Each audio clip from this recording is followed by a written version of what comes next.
حياكم الله.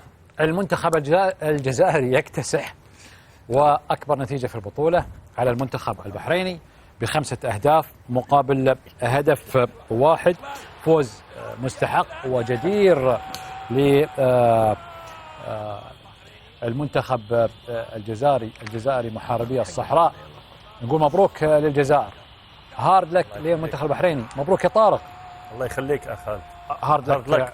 الله يطول عمرك خالد. هارد لك. تسلم يا كابتن. اعتقد ما في بعد هالنتيجه خلاص يعني.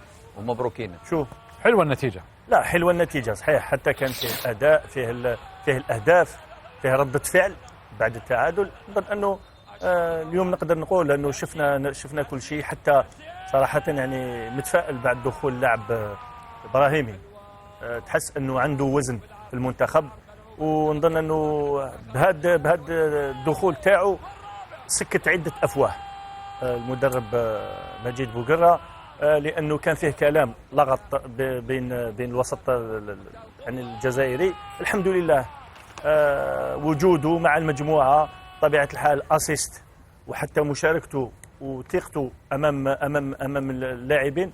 نتمنى ان شاء الله يكون اداؤه في المباراه المقبله كاساسي، ونزيد نشوفوا يعني مهارات وفنيات اكثر بالنسبه للاعب هذا ابراهيمي. القادم افضل ان شاء الله. ان شاء الله. عبد العزيز، مبروكين يا كابتن، ومبروك الشعب الجزائري. وحقيقه قدر الله ما شاء فعل.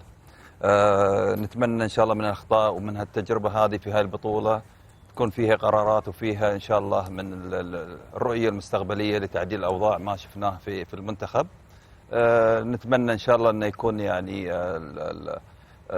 يعني تغيير جذري ان شاء الله من خلال الجهاز الفني والاداري مع اللاعبين. نعم. ونتمنى ان شاء الله ترجع البسمه لعشاق الكره البحرينيه. طبعا خالد، اليوم احنا يوم شفنا المنتخب الجزائري بعد ما ارتاح في النتيجه، شفنا البرازيل وليس شفنا الجزائر. ما شاء الله قاموا يلعبون كرات، شفنا لاعبين ما شاء الله امكانيات روعه. يعلن تحديه ويعلن رايه انه هو واصل للنهائيات باذن الله ان شاء الله، والف مبروك. نغلق ملف مباراة المنتخب الجزائري والمنتخب البحريني في هذه اللحظات، بعدين اكيد في الليل راح نرجع نتكلم. لكن حاليا بعد عندي مباراة وعندي قمة منتظرة بين السودان وبين العراق في راس بو عبود.